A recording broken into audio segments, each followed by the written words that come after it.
Alors pour la revue de presse. Mesdames et messieurs, on va passer maintenant au bulletin de l'information. Voici le présentateur, Clément Achadé. Bonjour Clément.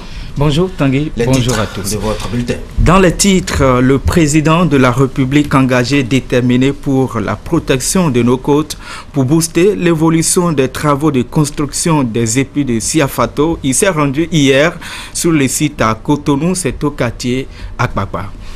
Le ministère des Infrastructures et des Transports, en collaboration avec les acteurs en charge de la sécurité routière, veut trouver des mécanismes pour réduire l'implication des véhicules poids lourds dans les accidents de circulation.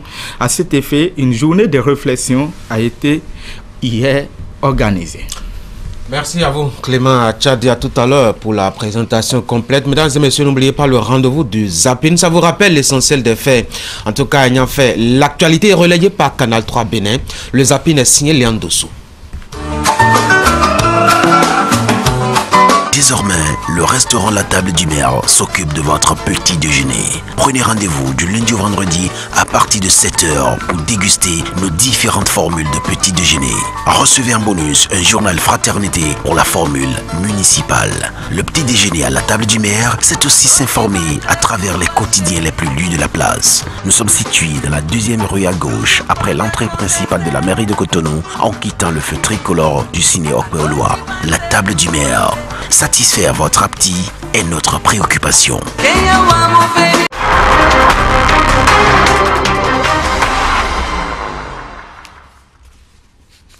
Le président Patrice Talon s'est rendu dans l'après-midi d'hier, Clément Achadé, sur le site de construction des épis de Siafato.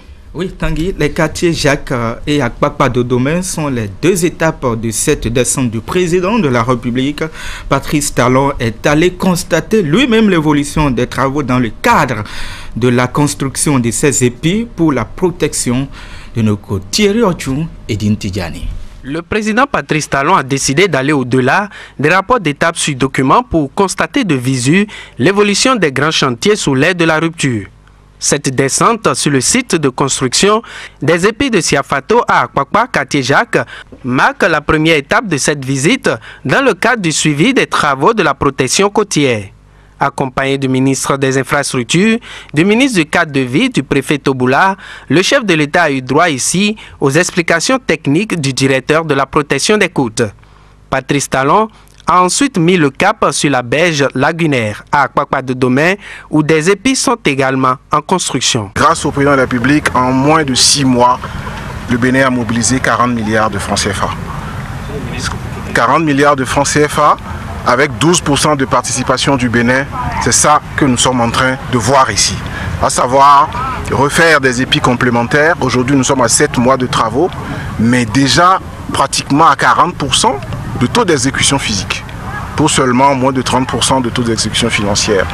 C'est des épis à construire, c'est du dragage pour recharger la côte, pour amoindrir l'érosion côtière, et c'est surtout de la stabilisation parce que nous venons de finir, le chef de l'État a donné des instructions fermes pour que les parties qui n'avaient pas suffisamment été prises en compte, les épis intermédiaires qu'on n'avait pas faites, la possibilité également de valoriser cette zone soit prise en compte. Nous sommes très satisfaits. Aujourd'hui, les populations dorment tranquilles. La plage est protégée. Ils sont à l'abri de l'érosion côtière. Non seulement ça, nous gagnons maintenant de la plage pour faire de l'aménagement balnéaire, donc pour développer notre tourisme balnéaire. Au droit de PLM, nous ferons un lac marin. Ce sont les instructions que le chef de l'État a données. Donc nous avons maintenant des études complémentaires à faire. Ici, sur le site libéré d'Akpakpa de Domé, nous ferons un aménagement urbain pour voir comment est-ce que nous développons de la promotion immobilière ici, tout en restant inclusif avec les populations à côté, en leur proposant des équipements sociaux collectifs. Donc c'est un projet qui se déroule très bien, qui a démarré en juillet 2017 et qui va finir en mars 2019. C'est au pas de charge que ça se passe et nous sommes très satisfaits de l'avancement des travaux, de la compétence à la fois de l'équipe béninoise qui pilote le projet, de l'entreprise qui fait la construction, mais aussi du bureau d'études qui contrôle pour notre compte. Voilà, le chef de l'État a dit sa satisfaction pour tous les partenaires techniques qui travaillent ici et les populations. Vous avez vu Aujourd'hui, elles sont contentes, elles applaudissent. Il y a 1 an et demi, c'était pas ça. C'était des huées pour quelque chose dont le gouvernement n'était pas totalement responsable. D'ici la fin de l'année 2018, les côtes béninoises seront donc définitivement protégées, et ceci grâce aux efforts du gouvernement du Bénin révélés.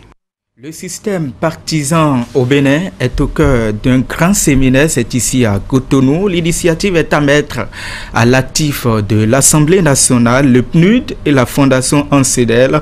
Il s'agit pour les députés à l'Assemblée nationale de faire donc des propositions afin d'améliorer la charte des partis politiques pour une vitalité de la démocratie béninoise. Les travaux ont été donc lancés hier par le président de l'Assemblée nationale, Maître Adrien Humbedji. On va retrouver Wahab Alikpara et Julien Kenom. La configuration de l'espace partisan au Bénin suscite débat dans les milieux politiques et déjà les parlementaires se mettent en avant-garde pour améliorer la pratique. La prolifération des partis politiques pose le problème de leur organisation interne, celui de leur participation effective à la gestion des affaires publiques et leur contribution au bon fonctionnement de la démocratie. C'est donc face à un diagnostic morose que l'idée d'un réaménagement a germé. Aujourd'hui, encore plus qu'hier, notre rôle en tant que législateur est de réfléchir sur l'urgence et sur la nécessité de la réforme de notre système partisan. C'est la raison d'être de ce séminaire atelier qui a pour objectif principal de permettre aux différents acteurs de la classe, de la vie politique et de la société béninoise de réfléchir sur la problématique de l'animation de la vie publique par les partis politiques et de dégager un consensus sur le contenu d'un avant-projet de proposition de loi à soumettre à la plénière. Un système partisan impliquerait, de notre avis, une analyse situationnelle suffisamment approfondie de la question et assortie de choix stratégiques appropriés pour surmonter les défis préalablement identifiés. Cela suppose également que nous ayons une vision claire et suffisamment partagée sur la base idéologique sur laquelle nous souhaiterions consolider la démocratie au Bénin, en lien avec les idéaux de paix et de cohésion nationale qui apparaissent comme une clé de voûte de la sécurité humaine pour un développement harmonieux. La réforme du système partisan constitue l'un des projets phares de la 7e législature, en témoigne sa récurrence dans les discours du président de l'Assemblée nationale. Pour Maître Adrien Humbedji, le temps est venu de relire la charte des partis politiques et d'en élaborer une nouvelle favorable à une animation réelle de la vie publique et un financement public de la vie politique. L'objectif est de consolider la démocratie pluraliste tout en conjurant l'extrême fragmentation politique qui affecte l'espace public. Cette nouvelle approche permettra sans nul doute de juguler la crise de gouvernance qui aggrave le mal développement et la perte de légitimité de nos partis politiques soumis à de rudes épreuves de remise en question. Sans tomber dans une logique de limitation a priori du nombre des partis politiques, nous devons, me semble-t-il, trouver les dispositifs ou les dispositions démocratiques à introduire dans notre charte pour rationaliser le multipartisme intégral, le moraliser autant que faire se peut et éviter les risques d'atteinte à sa crédibilité et à sa fonctionnalité, dans un objectif de paix durable et de développement durable. Les impacts de la manipulation de l'ethnicité sur la paix civile et l'unité nationale sont à conjurer dans les dispositions à introduire dans la nouvelle charte. Les travaux durent 2 jours et la contribution effective des participants est attendue. Les acteurs de la sécurité routière et ceux des transports réunis autour des autorités de l'Agence nationale des transports terrestres et le ministère des infrastructures et des transports réfléchissent sur les causes de la forte implication des véhicules poids lourds dans les accidents de circulation. L'objectif est de trouver des solutions pour mettre fin à ce phénomène qui arrache la vie aux populations. Reportage. Les accidents dans lesquels sont impliqués les véhicules poids lourds sont très souvent mortels. Les statistiques à la matière sont préoccupantes. Selon les chiffres officiels, en 2015, un accident sur 4 est concerné par les camions et autocars de transport en commun. Et pour la même année, 38,77% des accidents ont été enregistrés, alors qu'en 2016, le taux de personnes tuées a été de 37,7%. Situation alarmante donc, et c'est pour renverser la tendance que le ministère en charge des Transports a initié ces assises. Il s'agit de la journée de réflexion sur la problématique des accidents de la circulation impliquant les poids lourds au Bénin. Il y avait des décisions qui étaient prises dans notre pays et ces décisions n'ont été jamais mises en application parce que ça n'a pas été des décisions prises sur la base d'un management participatif et inclusif.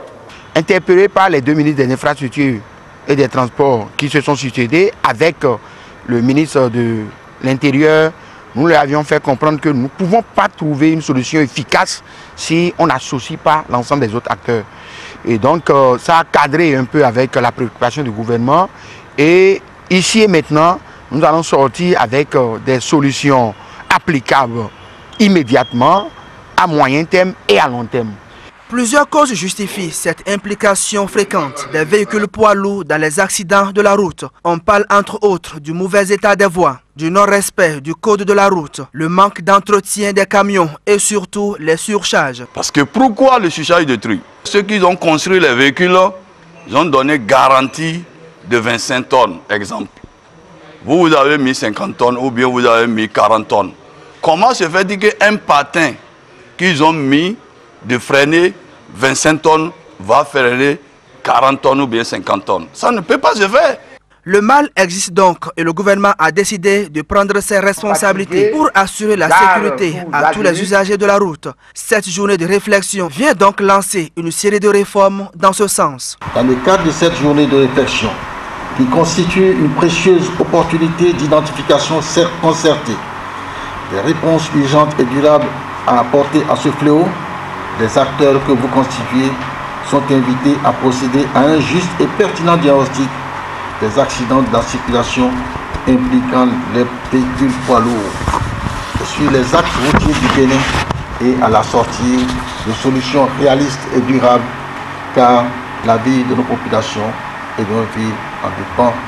Les travaux durent toute la journée de ce jeudi. Les réflexions des différentes parties prenantes permettront de formuler des recommandations fortes. Lesquelles recommandations sont attendues par le ministre Sikoti pour agir sur les axes routiers afin de réduire considérablement les accidents en général et ceux impliquant les véhicules poids lourds en particulier. On en vient maintenant à cette sortie médiatique de la Confédération syndicale des travailleurs du Bénin, CSTB. À travers un point de presse, le secrétaire général de la Confédération fait le point de la dernière rencontre confédérale et présente les grandes lignes des luttes syndicales engagées. Pour le secrétaire général de la CSTB, le peuple souffre assez et tous doivent se mobiliser pour accompagner le travailleurs en grève. Et on va suivre ici les explications de Kassamampo au micro de Zaki Atilatouyi. Le gouvernement continue de dire qu'il n'a pas de moyens. Il ne peut pas servir ce discours-là aujourd'hui. C'est pour ça que les travailleurs, pour toutes les revendications que j'ai citées plus haut, et d'autres revendications sectorielles dont les plateformes sont déposées sur la table du gouvernement, le gouvernement doit pouvoir régler ces problèmes-là. Tout au moins indiquer comment il va régler, donner des solutions immédiates. Par exemple, l'augmentation du salaire, ça doit être à effet immédiat. Parce que quand ils l'ont fait pour les autres, pour les ministres, c'est à effet immédiat. On ne peut pas vivre des promesses. Nous nous disons non, nous continuons le combat. On fait la grève, on fait les AG, on fait les sit-ins, on fait les marches pour exiger la satisfaction de nos revendications. Et nous ne voulons pas d'une année blanche. Les gens disent année blanche, année blanche. S'il y a année blanche, c'est le gouvernement qui aura imposé l'année blanche au pays. L'école est en ruine. Pour lutter contre la ruine de l'école, il faut régler les différents problèmes. Les problèmes à régler, c'est les problèmes des statuts particuliers, c'est les problèmes des vacataires, c'est les problèmes des contractuels reversés, c'est les problèmes des gens qui sont sans salaire, c'est les problèmes des élèves même à qui on impose des frais d'écolage alors que leurs parents n'ont pas d'argent. tous ces problèmes-là sont à régler pour que l'école se porte bien. L'école est en ruine.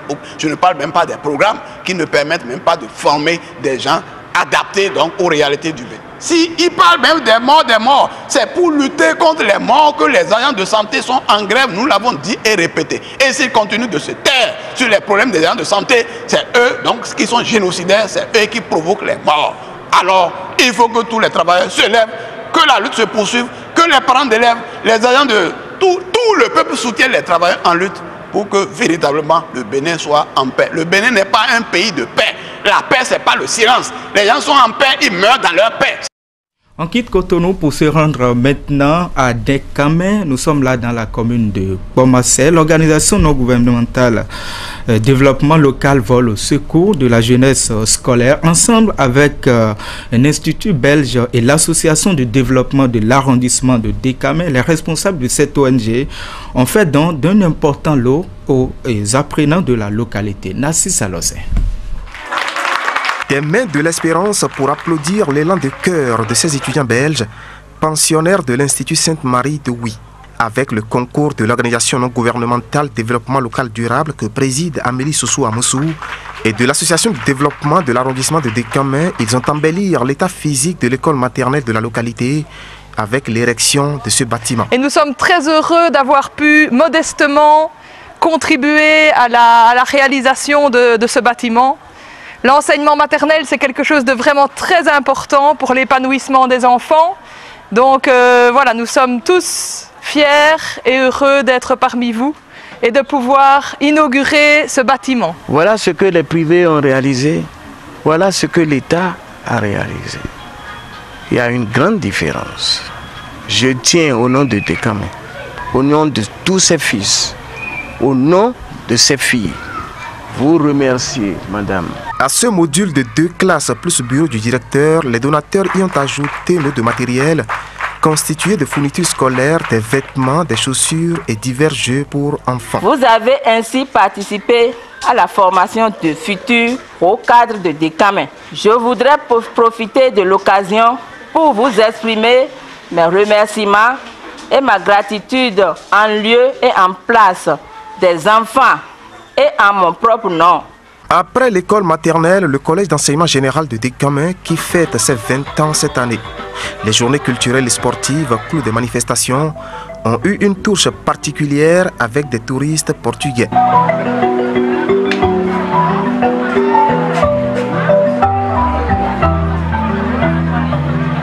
Les donateurs, eux, sont venus célébrer 10 ans d'amitié et de partenariat avec ce lieu de savoir.